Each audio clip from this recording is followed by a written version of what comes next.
fijn dat ik hier in Dokkum mag zijn. En ik roep de hele rijzaal, ondanks het weer, een ontzettend warm welkom hier. Nou zeg, roep even hallo Sinterklaas! Hallo allemaal. Zijn jullie hoor, zijn jullie op touw? En dan morgen zet je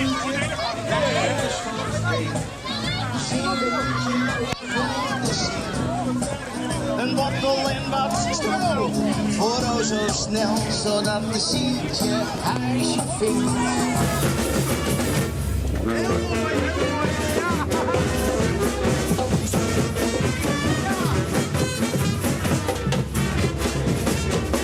En voor mij op dit moment de allerbelangrijkste, want het blijft een Sinterklaasfeest voor kinderen. Ja? Ben jij Ruben, hè?